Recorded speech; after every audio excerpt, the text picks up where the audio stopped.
YTN 라디오 김우성의 생생경제. 애청자 여러분 안녕하십니까. YTN 뉴스 FM 김우성 PD입니다.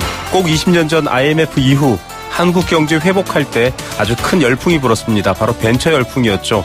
경제 회복의 주역도 되었고요. IT 기업, 포털 등 그때 생긴 기업들 지금은 경제의 주역이 됐습니다.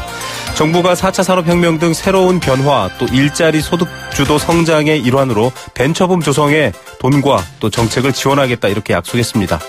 과연 여러 가지 생각해 볼 부분들도 있고요. 효율성 문제도 있을 텐데요. 효용성 문제도 있을 텐데요. 벤처 1세대 카이스트 이민아 교수 연결해서 재연 들어보겠습니다. 오늘 경제 톱 이슈는 재벌개혁의 칼을 꺼낸 거냐 혹은 신용만 한 거냐, 말 많은 대기업 소유구조에 대한 공익재단 전수조사를 비롯한 이슈들 이인철 소장과 함께 풀어보겠습니다. 창원 터널 사고 많은 분들의 마음을 안타깝게 했고요. 또 많은 길 위의 운전자들을 두렵게 하고 있습니다. 이렇게 위험한 물질을 운송하는 것과 관련된 규정 제도 알아보니 참 허술했습니다. 특히 위험물 운반 관련 부처만 10개고요. 컨트롤 타워도 없습니다.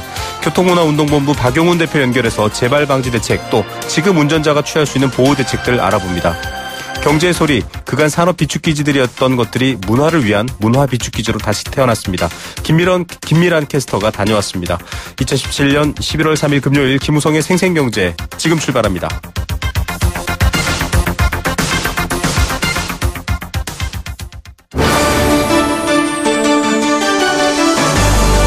YTN 라디오 김우성의 생생경제.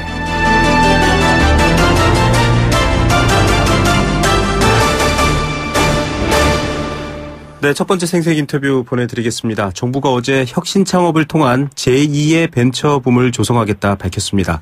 기억하시겠지만 IMF를 비롯한 여러 경제 위기 상황에 벤처, 이 과거에도 굉장히 많은 기회이자 또 여러 가지 과실을 갖다 줬습니다. 창업 생태계 조성을 위해서 여러 방안도 마련하고 또 3대 추진 방향, 10대 과제 이런 것들을 구성했습니다. 무엇보다 3년간 10조 원에 관련된 돈을 구성을 해서 누구나 좀 창업을 할 수 있는 환경 만들겠다 이렇게 얘기하고 있습니다. 이게 실효성이 있을까요? 또 실제로 이 벤처가 우리 경제에 변화하는 이 환경 속에서 어떤 기회가 될 수 있을까요? 벤처계의 선구자, 최초의 벤처 이런 타이틀이 붙으신 분이죠. 벤처기업협회 명예회장이십니다. 카이스트 이민아 교수 연결하겠습니다. 교수님 안녕하십니까? 네, 안녕하세요. 예, 교수님께서는 벤처의 역사를 다 알고 계신다라고 해도 과언이 아닐 텐데. 그렇게까지는 아니고요. 네. 네. 자, 정부가 이제 제2의 벤처붐이라는 뭔가 연속성도 있어 보이는데 이 네. 창업을 과제로 한 이 벤처붐 만들겠다 계획 밝혔습니다. 전체적으로 어떻게 평가하십니까? 의지 자체는 높게 평가합니다. 한국이 혁신 성장하려면은 벤처를 빼고 할 수는 없겠죠. 그렇지만은 그 방법론에 대해서는 아직은 여러 가지 아쉬운 점들이 많이 있네요. 네. 자, 큰 틀에서는 방법론에 대한 고민이 더 필요하다라는 지적해 주셨는데 지금 이렇게 창업과 벤처를 끌고 나온 것, 물론 일자리라는 패러다임 또 4차 산업 배경 여러 가지가 있을 텐데 큰 배경과 근거는 뭐라고 보십니까?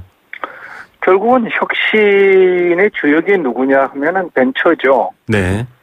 혁신은 창업과 그리고 과거에 없던 새로운 도전을 통해서 사업을 만들어가는 것이니까 이러한 혁신의 주역인 벤처를 키우지 않고는 혁신 성장은 불가능하겠죠.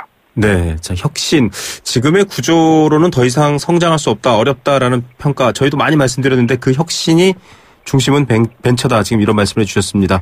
그렇습니다. 네. 예, 세계 추진 방향, 10대 과제 이런 것들을 밝혔는데요. 교수님 어떻게 평가하십니까? 우선 큰 그 패러다임 자체가 네네. 30조의 모험 자본을 투입하고 또 2천억의 그 성장 사다리 자금을 투입한다. 이와 같이 네. 자본 투입 중심의 정책은 네.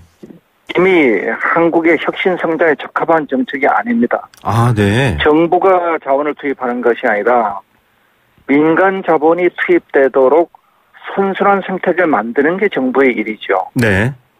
이미 2000년도 1차 벤처붐 때는 이런 정부의 자금 없이 세계에서 가장 많은 창업이 이루어졌고 네네. 그리고 이스라엘, 중국이 배워온 벤처 생태계를 만들어냈죠. 네. 자본의 문제가 아닙니다. 이거는 회수 시장이 잘 만들어지면은 네. 회수 시장은 코스닥에 상장을 해서 수익을 실현하고, 그리고 M&A를 통해서 매각을 통해서 수익을 실현하고, 네네. 이런 회수 시장이 잘 만들어지면은, 네. 그러면 자연적으로 수익을 실현할 수 있으니까 민간 자본이 들어오는 거죠. 이런 예. 생태계를 만드는 게 정부의 역할이죠. 지금 정부도 사실 이 재원을 전체적으로 책임진다기보다는 이제 민간이 한 반틈 정도 관심을 갖고 참여하겠다. 정부도 반 정도를 내겠다. 약간 말씀하셨던 그런 좀 자발성에 대한 고민이 있는 것 같긴 해요. 어떻게 보십니까? 정부가 반 또 내면 안 되는 거죠. 네, 반조차도 어떤 네, 의도적인 내면 안 되는 거죠. 네, 지금 이 혁신 모험 펀드라는 게 사실 좀 낯설고 아직 청취자분들께서는 모르시는 분들도 있을 것 같습니다.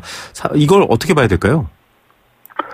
민간의 이제 혁신 투자를 촉진하기 위해서 세제 혜택을 주는 펀드를 만드는 거죠. 엔젤 투자가 지금 세제 혜택들이 있는데 네네. 그 여러 가지 한계가 있습니다. 네. 그런데 세제 혜택을 통해서 민간의 유인을 촉진하는 건 좋아요. 네네. 그런데 과도한 세제 혜택은 오히려 반기업 정서를 불러일으킬 수도 있습니다. 네. 예를 들어서 스톡옵션의 세금 감면 같은 문제는 그 득과실이 있어요. 빛과 그림자가 있습니다. 네. 그래서 지금 스톡옵션을 통해서 인재 유입이 어려운데 그것이 세금 감면 때문에 생기는 문제는 아닙니다. 네. 기업들이 스톡옵션 제공을 안 하기 때문에 생기는 문제예요. 네네. 제공자의 문제지 수혜자의 문제는 아닙니다. 아, 네. 근데 제공을 안 하는 이유는 회계 기준 때문에 안 하는 거거든요. 네네. 조금 어려운 얘기가 되지만은 네. 그 회계 기준을 손보는 게 바른 방향이고 그 과도한 그 면세 혜택을 주는 그것은 나중에라도 역풍을 맞을 우려가 상당히 크죠. 예. 자, 이 엔젤 투자, 초기 벤처 투자, 엔젤 투자에 대해서는 3천만 원 이하 100% 소득공제심 얘기도 나왔고요. 스톡옵션 비과세 부활도 말씀하셨던 여러 고민거리가 있다라는 말씀을 해주셨는데, 민간이 좀 주도적으로 참여하고 선순환할 수 있는, 앞서 말씀하신 회수라든지를 포함해서 선순환할 수 있는 생태계라는 말이 제일 와닿습니다. 이게 인위적이면 사실 생태계라고 보기 어렵다. 지금 이런 판단이시잖아요. 이런 걸 좀 보완할 수 있는 방향성 교수님 어떻게 가야 됩니까? 그거는 우리가 안 해본 게 아니라 이미 2000년도에 다 성공적으로 해봤죠. 네네. 2000년도에 대한민국의 벤처 창업의 숫자가 미국을 제외한 전 세계 숫자보다 많았어요. 네. 그리고 우리 그 당시 민간 투자 금액이 2조가 넘었고 엔젤 투자도 5천억이 넘었습니다. 네네. 그러니까 우리가 뭐 실리콘밸리를 배운다, 뭐 이스라엘 배운다 이런 게 아니라 우리가 2000년대 어떻게 했는가를 배우는 게 제일 중요하죠. 아, 네. 예, 그런데 우리 2000년 벤처 생태계를 만든 핵심이 네네. 강력한 회수 시장이었습니다. 코스닥이 그때는 주식회사였거든요. 네. 1년에 200개 이상씩 그 상장을 시켰어요. 네. 그리고 상장 기간도 창업에서 7년 정도로 굉장히 짧았습니다. 네네.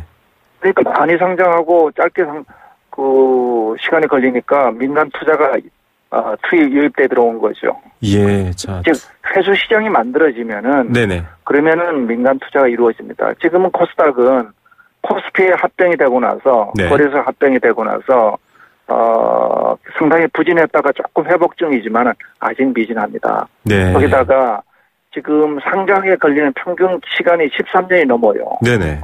그러니까 창업 초기 투자가 사라지고 있는 거죠. 예. 그러면 그걸 메우기 위해서 M&A 시장이 활성화돼야 되는데 네네. 반대기업 정서 때문에 이게 활성화가 잘 안 되고 있어요. 네. M&A 시장 활성화가 지금 대한민국 혁신 성장에 딱 하나 꼽으라면 가장 중요한 요소일 겁니다. 예. 대기업의 혁신과 벤처의 시장 확산과 그리고 투자가들의 투자 자본 회수. 그 세 마리 토끼를 한 번에 잡을 수 있는 게 M&A 활성화죠. 예. 과거 이 제1벤처붐이라고 표현해도 될 것 같은데요. 그때의 어떤 이 시장의 역할, 이 회수 시장이 회수할 수 있는 시스템 얘기를 해주셨고, 지금 스타트업이라는 표현으로도 좀 설명이 가능할 것 같은데요. 이 잘 키워서 가능성이 있는 기업들 또 대기업이 아주 큰 돈에 M&A 합병을 하거나 사가지 않습니까? 그런데 우리는 뭐 지금 여러 대책에도 포함은 돼 있습니다만 굉장히 실패에 대한 두려움 또 실패에 대한 재기 기회가 없다 이런 평가도 있습니다. 실제 과거의 경험도 해보셨을 텐데 어떻습니까? 이 실패에 대한 부분들은 어떻게 보십니까? 그렇습니다. 혁신은 기본적으로 실패를 전제로 하고 네. 따라서 실패에 대한 안전망이 없으면 혁신은 사라지고 공무원 시험 보러 가는 거죠. 네.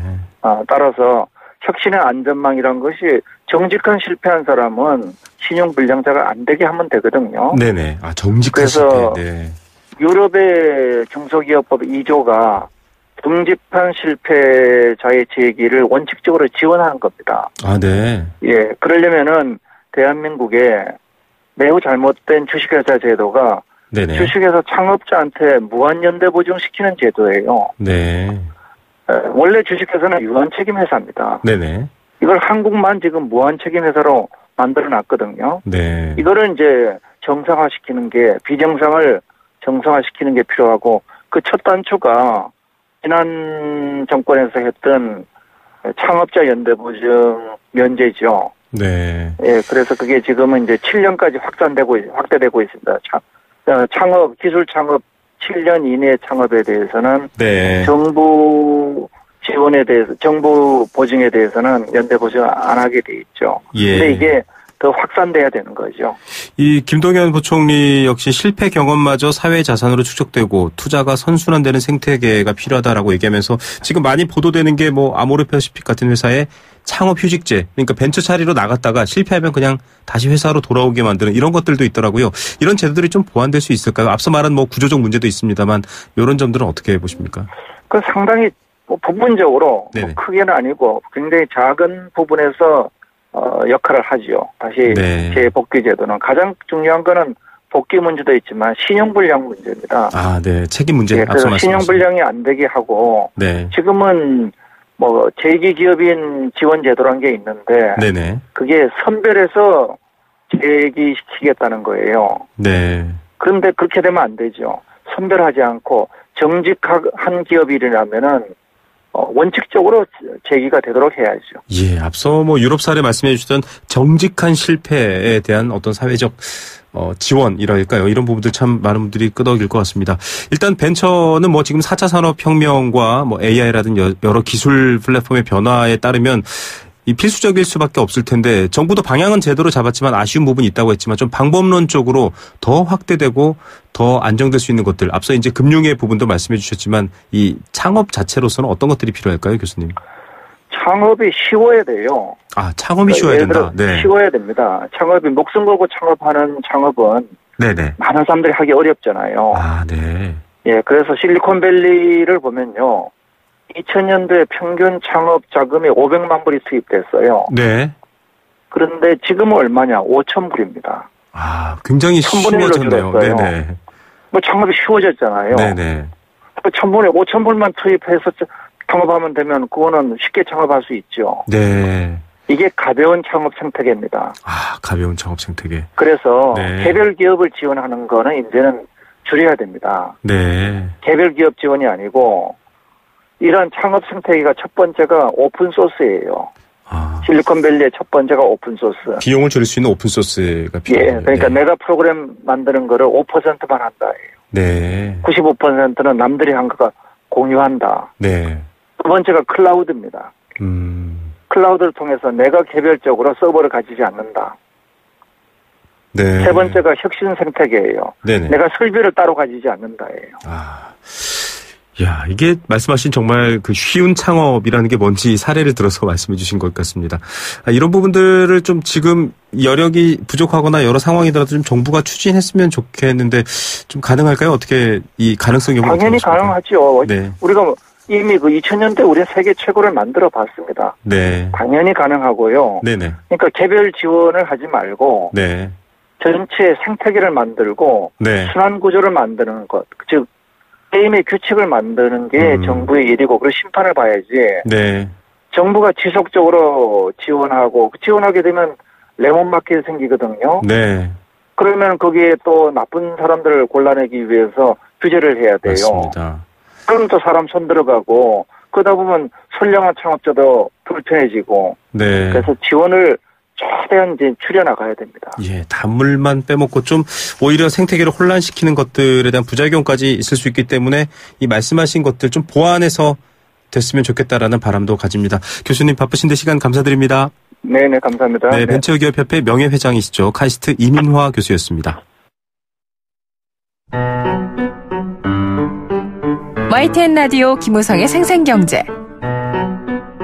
네, 함께 느끼는 우리 경제 공감 사전입니다. 여러분들의 의견, 여러분들의 생각 함께 방송에서 나누고 싶은데요. 바로 그렇게 만들 수 있는 그럴 기회를 만드는 코너입니다.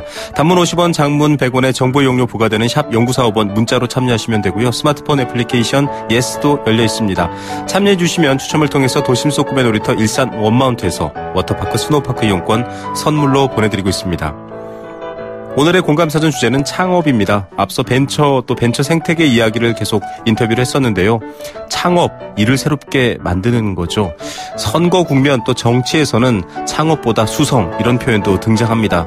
하지만 우리 경제 생태계, 벤처 생태계에서는 창업 자체가 너무나 어렵다. 그래서 앞서도 쉬운 창업 이런 얘기가 나왔었습니다. 스타트업이라는 말도 사실 비슷한 개념으로 볼 수가 있을 텐데요.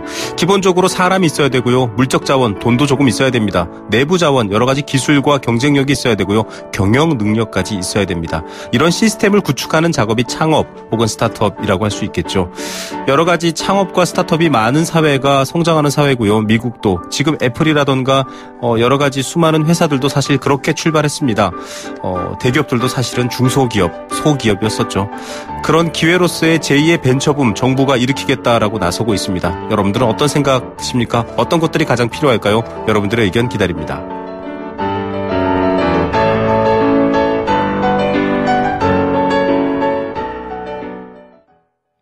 네, 생생경제일부 포스코와 함께했습니다. 캠페인 하나 듣고요. 이번 주 주요 경제 이슈들 정리해드립니다.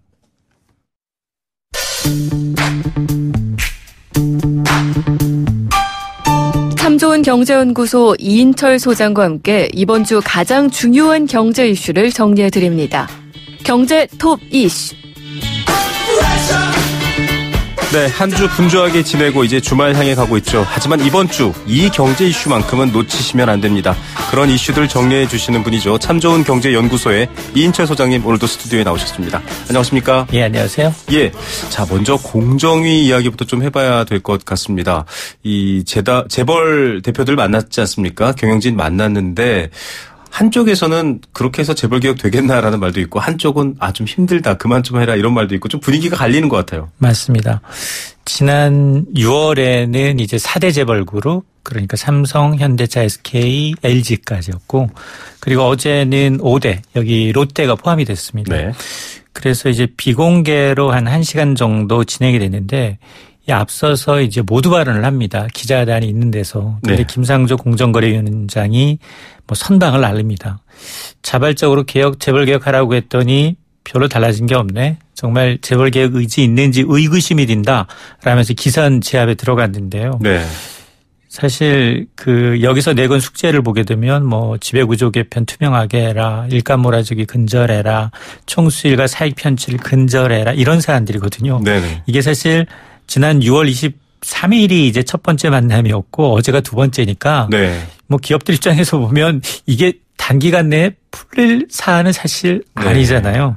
그러다 보니까 물론 이 연말까지 정해놓고 이거 다 해. 못하면 이제 국물도 없어. 이런 이제 이 칼자루까지 뽑아야 되니까 네. 이제 공정위가 저승사자보다 더 무섭다. 앞에서는 얘기는 못하고 네. 이런 분위기가 좀 팽배했는데요. 어쨌든 이제 스케줄까지 짜서 김상조 공정거래위원장이 이제 숙제를 내준 셈이기 때문에 네. 연말 이내로 이제 이 기업들은 로드맵이라도 좀 마련해야 되는 그런 상황입니다. 예, 사실 한국의 재벌이라는 단어가 생길 만큼 이 기업의 지배구조에서 오너 위치라든지 이런 것들 공고한데 참 어려운 숙제를 내줬다라는 생각이 들고요. 공익재단 전수조사 이런 얘기도 나왔는데 사실 이것도 역시 기업 승계와 관련된 문제겠죠? 맞습니다. 대기업의 이 공익재단이 참 많습니다. 네. 20대 그룹에 무려 40개입니다.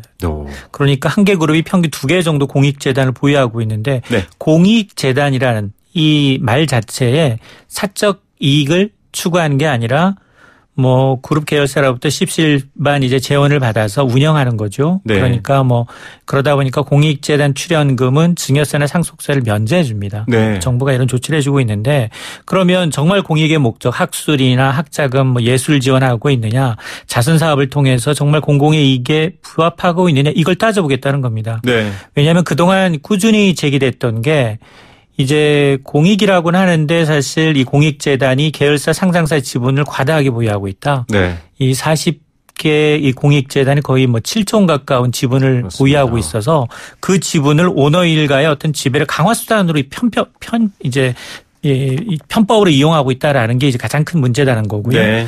두 번째가 이제 지주회사의 수익 구조도 미심쩍다라는 건데 대기업이 지주회사 전환을 하게 되면 통상 지주회사 아래에 이제 자회사, 계열사를 둡니다. 네. 그럼 사실 지주회사는 별도의 사업이 없기 때문에 자회사의 지분을 보유하고 있고 그 지분에 해당하는 배당금이 주된 수입이어야 되는데 오히려 배당금보다도 배꼽이 더 커져서 뭐 로얄티 브랜드 로얄티라든가 컨설팅료 아니면은 뭐 심지어는 건물 임대료까지 받아서 네. 오히려 이게 또 이 기타 수입이 더 큰 비중을 차지하고 있다라는 지적이 나올 수밖에 없는데요. 네. 뭐 이 과정에서 오히려 뭐 계열사 간 뭐 일감 몰아주기 관행이 있는지 만에 하나 이제 법의 제도에 어떤 저촉이 되는 부분이 있는지 이걸 또 점검하겠다는 겁니다. 예, 지금 뭐 말씀해 주신 부분에 내용이 다 들어 있었는데요.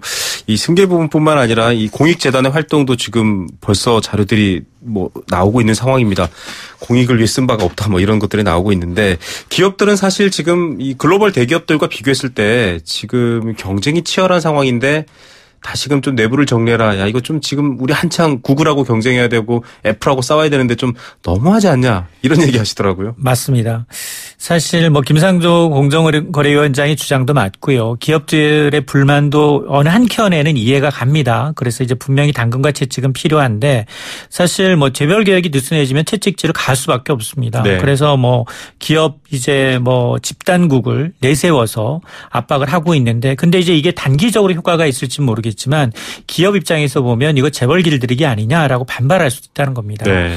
때문에 이제 자발적 개혁이 중요한데요. 한꺼번에 순환 출자 고리를 해소하는 건 사실상 좀 어렵습니다. 단계가 좀 필요하고요. 네. 뭐 롯데가 이제 최근에 그 로드맵을 발표하긴 했습니다만 그리고 내부 일감 몰아주기라든가 부당 내부 거래, 오너 일가의 편법 사취 중요하라는 건 이제 계속해서 모니터링하면서 그런 걸 찾아내고 이제 차단해야 되거든요. 네.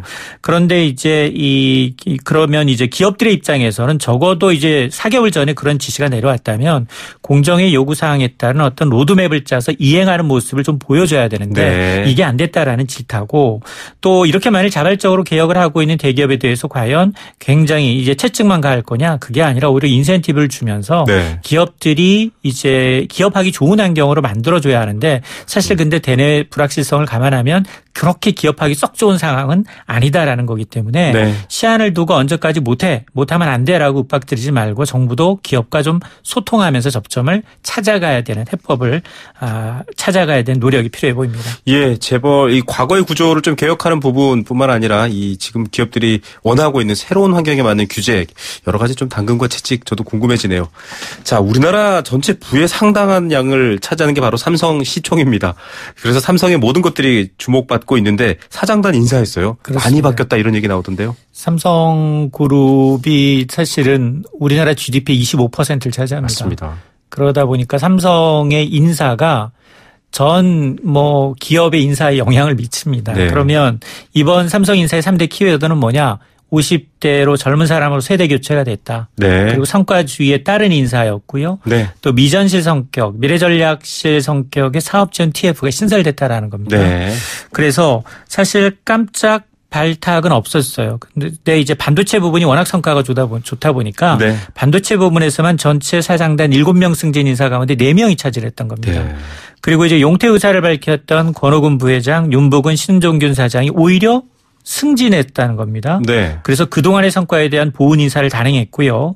그리고 이런 회장단의 빈자리는 30대 젊은 트로이카 3인방, 이른바 2인자들이 자리를 꿰찼습니다. 네. 김기남, 김현석, 고동진 사장을 반도체 가전 모바일 부문장으로 승진 발탁한 건데요. 네. 전체적으로 보면 1세대 경영진을 우대하면서도 50대 전문 경영인을 부문장으로 내세워서 쇄신을 시도했다. 한마디로 이제 이번 인사를 통해서 이건희 회장의 사람들이 좀 물러나고 이재용 부회장의 사람들이 경영 전반에 나서는 어떤 계기가 된 게 아니냐라는 분석입니다. 예, 지금 이재용 부회장은 부재입니다. 현재 아직까지 이 법 테두리 안에 갇혀 있는 상황인데, 미래전략실을 대체할 어떤 그런 새로운 구조에 대한 관심도 나오고요. 어떻습니까? 좀 과거 같은 영향력이 있을까요? 사실 지난 3월에 이제 삼성의 미래전략실이 해체됐죠. 네.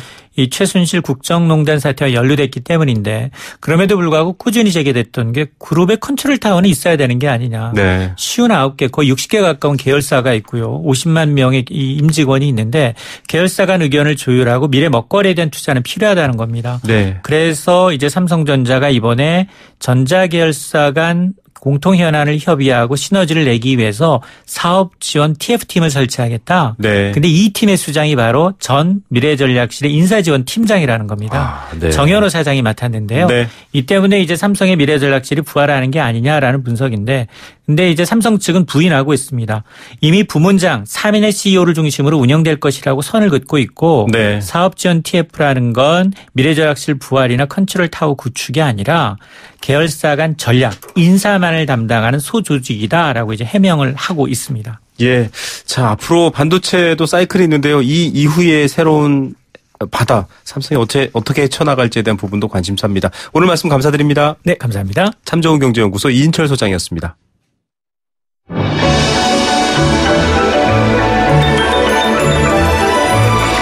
오늘의 경제를 들여다보는 시원한 창. YTN 라디오 김우성의 생생경제.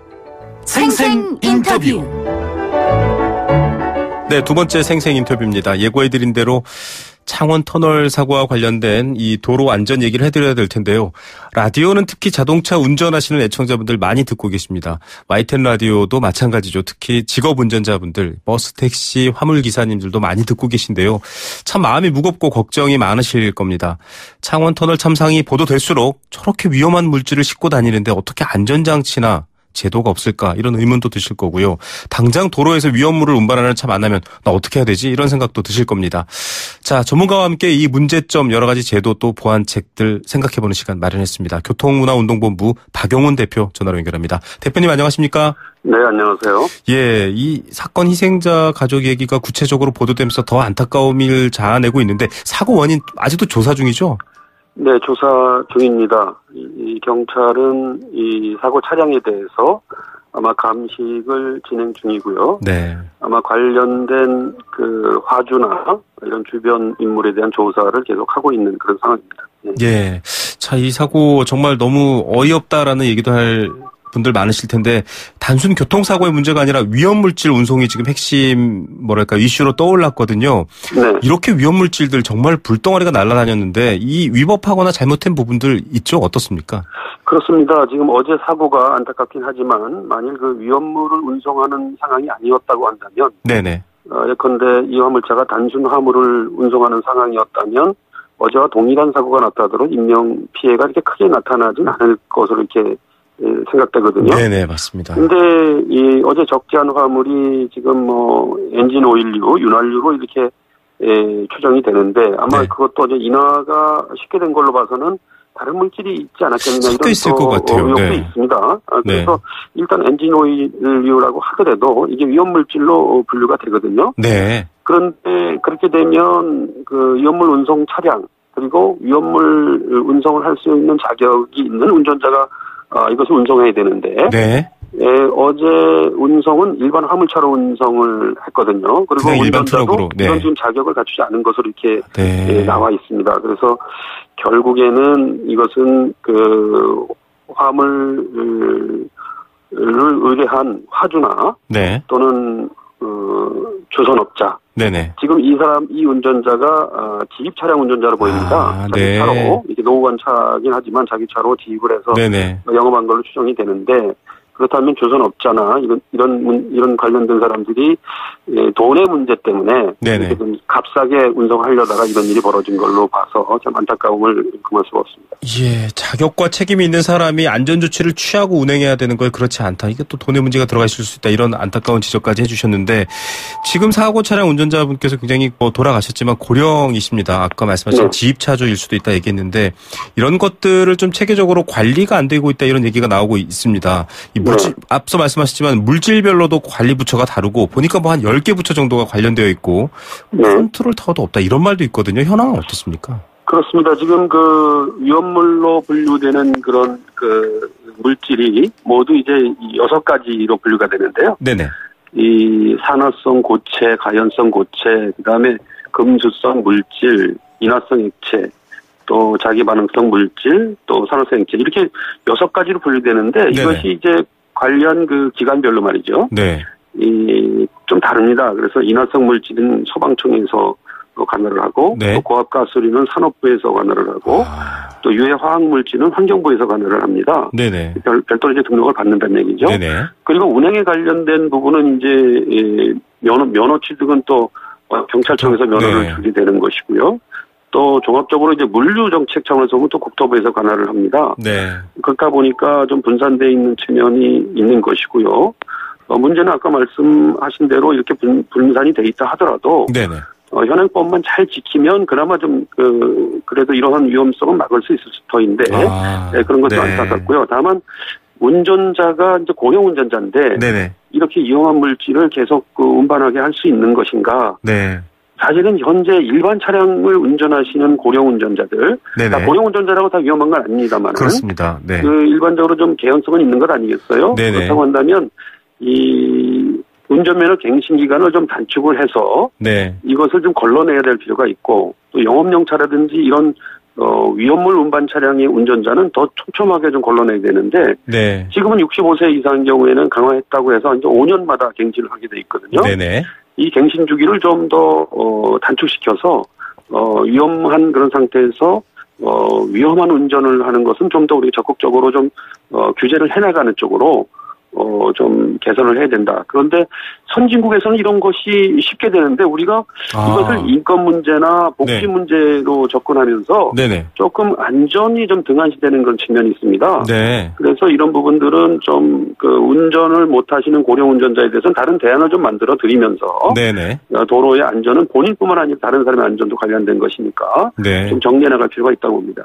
예, 뭐 위험물에 대한 자격 부분도 있지만 방금 말씀하셨던 것처럼 이 운전자가 안전을 위해서 운전자 본인 안전까지 위해서 대책이 필요하다 이런 말씀이신 것 같고요. 그렇습니다. 네. 예, 이 지난 보니까 안타까운 게요. 이게 지난 3월에 통합 단말기 부착해서 위험물질 실시간으로 어디에 운송되고 있는지 추적하는 것 법안이 통과가 됐습니다. 그래서 이거 빨리 되면 좋겠다라고 봤더니 내년 3월에 겨우 300대만 시범 운행한다고 하고요. 뭔가 고민은 있었는데 여전히 제도가 미흡한가 이런 고민도 들고 어떻게 보십니까? 네, 국토교통부 소관입니다. 이 부분은요. 네네. 그래서 물류정책기본법에 이것이 담겨서 3월에 통과가 됐는데 시범 사업 후에 이제 18,000대까지 적용하겠다 그러는데 대상 차량은 4만 대가 넘거든요. 네. 그래서 사실은 그 시범 운영을 좀 단축시키고 네네. 사실은 뭐 모니터링 하는 것은 큰 문제는 없습니다. 네네. 다만 이제 시스템을 상황실을 만들고 하는 그런 문제가 있는데 좀 더 조기에 이것을 좀 구축을 해서 바로 네. 모니터링에 들어갈 수 있도록 하는 것이 필요하다고 봅니다. 예. 그리고 차량 모니터뿐만이 아니라 네네.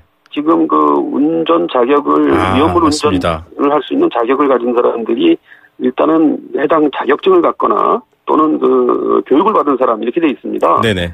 지금 교육을 받는 것은 진짜 실효성 있는 교육인가부터 다시 한번 짚어보고요. 네네. 이들에 대한 실질적인 교육과 계도가 좀 필요할 수 있도록 좀 그 부분도 같이 좀 일원화해서 관리할 필요가 있다고 봅니다.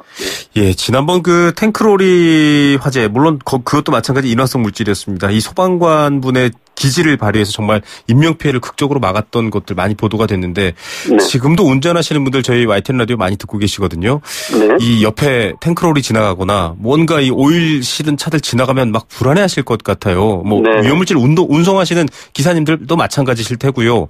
이런 상황에서 좀 가장 위험한 상황을 막거나 혹은 그런 차량이 사고 상황이 생겼거나 할 때 좀 우리가 이런 비극적 상황을 피할 수 있는 그런 대책들이 있을까요, 대표님? 딱히 쉬운 그런 방법은 없습니다. 네. 그런데 1차적으로 경찰이 네네. 이 현장에서 도로 현장에 있으니까 네네. 위험물 추정 차량이 일반 화물차로 운송하는 경우를 이렇게 육안으로도 추정할 수 있거든요. 그렇죠. 그런 경우를 좀 단속을 좀 한다면 네. 예방 효과도 있는 것이고 현장에서 좀 예방할 수 있는 것이고요. 네네. 그런 노력이 좀 필요하고요. 그리고 문화적인 차원에서는 화주나 네. 운전자들이 너무 이제 돈벌이하는 급해서 이런 안전을 좀 도외시하는 부분은 좀 적극적으로 억제를 해야 된다. 그래서 위험물이라고 해도 모두 위험물 운송 차량으로 운반하는 것은 아닙니다. 네네. 법에서 정한 지정 기준 이내의 그런 위험물질에 대해서 일반 화물로도 운송이 가능한데요. 네. 이런 경우에는 특별히 더 적재 상태나 네네. 결박 상태를 더 점검한다든지 네. 또 포장을 씌운다든지 해서 좀 노력을 할 필요가 있겠고요. 네네. 또 주변에 이런 위험 물질을 운송하는데 좀 거동이 좀 이상한 그런 차량들이 발견될 수 있지 네. 않겠습니까? 어제 차량처럼 네네. 비틀비틀 된다든지 그럴 때는 그 경찰에 신고를 해서 네네. 바로 그 사고를 예방할 수 있도록 적극적인 조치를 하는 그런 그 기지를 발휘할 필요가 있다고 생각합니다. 예, 정말 이 과거 터널에서 시너 차량이 전복돼서 화재가 발생했을 때 등등 여러 사건들 보실 때마다 결국 왕도는 없습니다. 사고가 생기지 않도록 정말 이런 노력들 기울여야 된다는 말들 좀 모두 각인했으면 좋겠다는 생각이네요. 대표님 오늘 말씀 감사드립니다. 네, 감사합니다. 교통문화운동본부 박용훈 대표였습니다.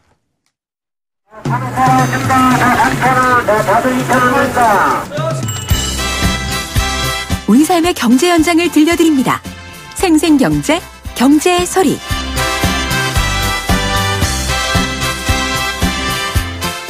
네, 생생경제 경제의 소리 금요일에 아주 알짜 코너입니다. 그 전에 사연 하나 소개해드릴게요. 5336님. 운전자 과속이 원인입니다. 예, 과속은 정말 모든 사고의 원인입니다. 지금 운전하시는 분들 과속하지 마십시오. 자, 김예란 캐스터 나오셨습니다. 안녕하십니까? 네, 안녕하세요. 예, 오늘 우리는 정속 주행해야 될 것 같습니다. 네. 자, 이것도 뭐 관련된 얘기긴 한데 70년대 석유 파동 때문에 만든 비축기지 얘기 오늘 거기 다녀오셨다고요? 네, 맞습니다. 이곳이 정말 문화와 예술에는 새로운 공간으로 좀 탄생했는데요. 네. 오는 9월에 개방을 했습니다. 많은 시민이 찾고 있는데요. 네. 이거 문화 비축기지 현장을 같이 소리로 들어보시죠. 네, 문화 비축기지입니다.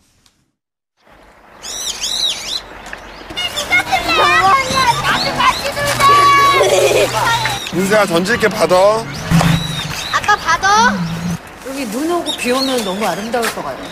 메인 공간에서. 이 소리 들어보니까 그냥 평범하게 아주 여유로운 휴일오후 공원 같은데요. 어떤 곳입니까? 네, 이곳은 상하 월드컵 경기장 맞은편에 위치하고 있는데요. 이곳이 석유 파동 때문에 40년 동안 좀 폐쇄가 됐다가 다시 열린 곳입니다. 네. 네, 매봉산 한자락에 아래 있는데 지금 들으신 소리가 바로 네. 물가지 소리인데요. 네네. 이곳에 가면 이 물가지 소리를 계속 들을 수가 있습니다. 이 매봉산 한자락 아래 1번 탱크부터 6번 탱크까지 하나하나가 아주 상징적으로 문화시설로 조성이 되어 있는데요. 네, 야, 석유 비축기지였는데요. 이런 자연의 소리가 나고 굉장히 개성 있는 곳일 것 같아요. 네, 이곳은 상당히 개성 있는 곳이고요. 바닥도 그냥 돌 계단이 아니라 네. 재활용한 돌을 이용했기 때문에 네. 탱크 밑바닥에 있던 돌덩이를 옮겨서 재활용하는 것이라고 합니다. 네네. 그래서 더 멋진 창작품 같은 이런 예. 시설이 나온 것 같은데요. 네네. 문화 비축기지 홍보주무관 이지선 씨 통해서 좀 더 자세한 얘기를 들어보시죠. 네. 이제 석유 비축 탱크는 5개가 있었어요. 1, 2, 3, 4, 5번. 그래서 1번 탱크 같은 경우는 저희가 기존의 탱크를 해체해서 1번에는 유리로 만든 파빌리온 탱크를 신설을 했고요. 2번은 탱크를 드러낸 자리에 야외 공연장과 1층에는 이제 실내 공연장 공간을 만들었어요. 3번 탱크 같은 경우는 탱크 원형을 보존하고 있고요. 4번 탱크는 가장 큰 탱크거든요. 거기는 이제 다양한 전시를 할 수 있고 5번 탱크는 70년대부터 지금까지의 석유 비축기지에서 문화 비축기지로 오는 과정을 보여줄 수 있고 새로 신설한 6번 탱크는 1번과 2번에서 해체한 탱크의 자재를 재활용해가지고 외관과 그리고 내장으로 이용을 해서 건물을 신설을 했고요.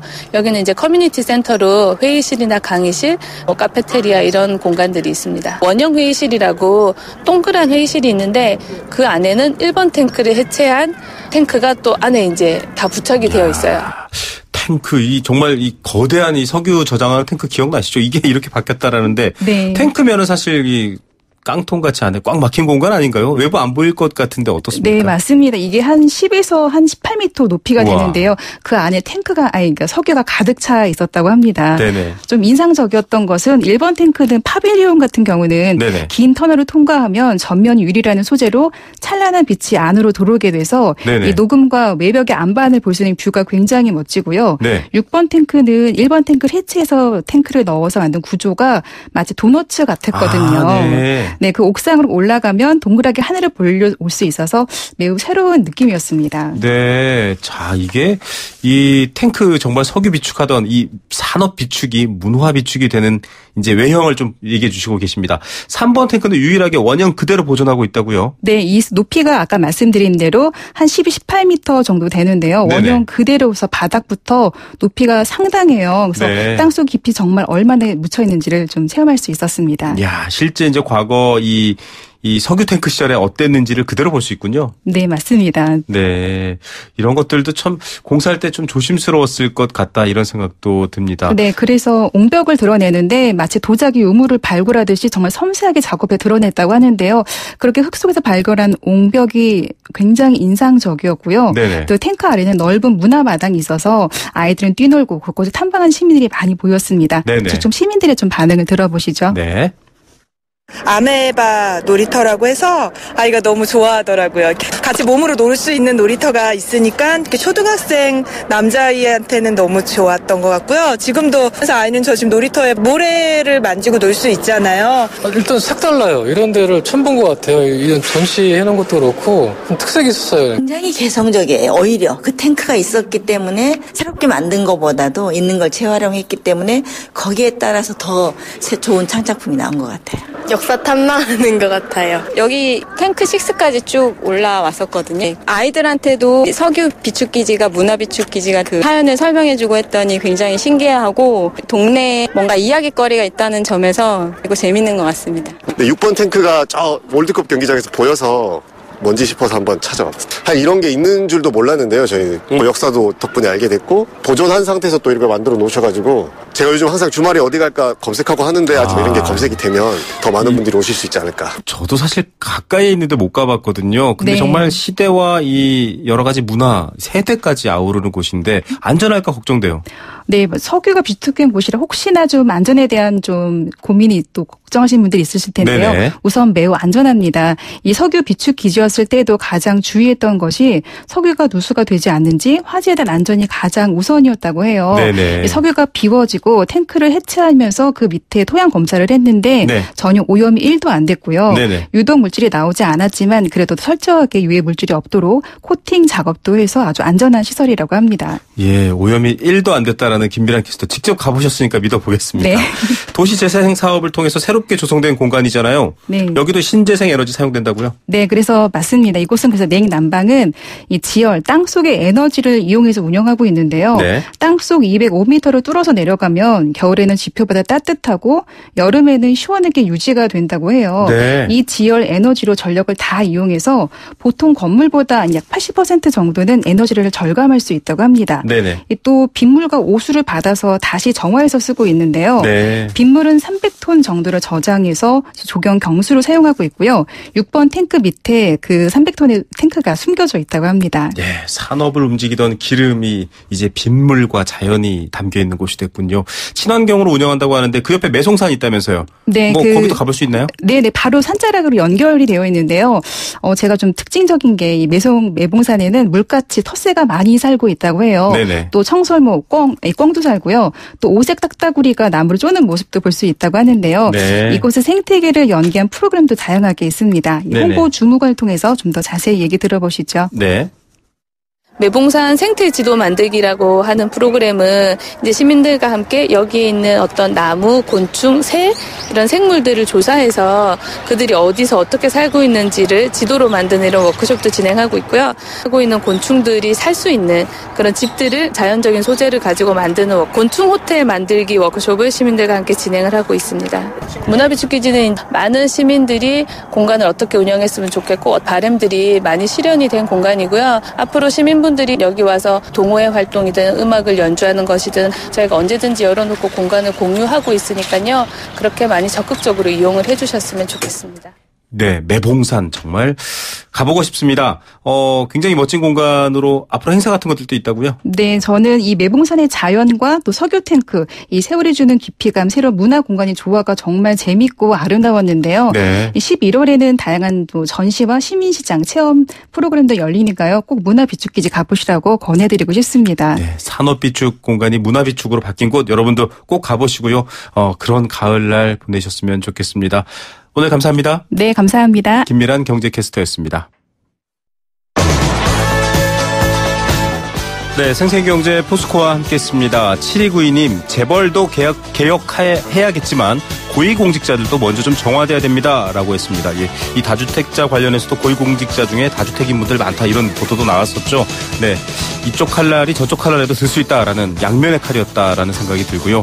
또 창업, 벤처 좀 간소화하고 쉽게 해서 많이 도전할 수 있게 해달라는 의견들 감사드립니다. 주말 잘 보내시고요. 저는 월요일 오후 3시 10분 찾아옵니다. 주말에는 뉴스앤뮤직도 사랑해 주십시오. 김우성의 생생경제였습니다.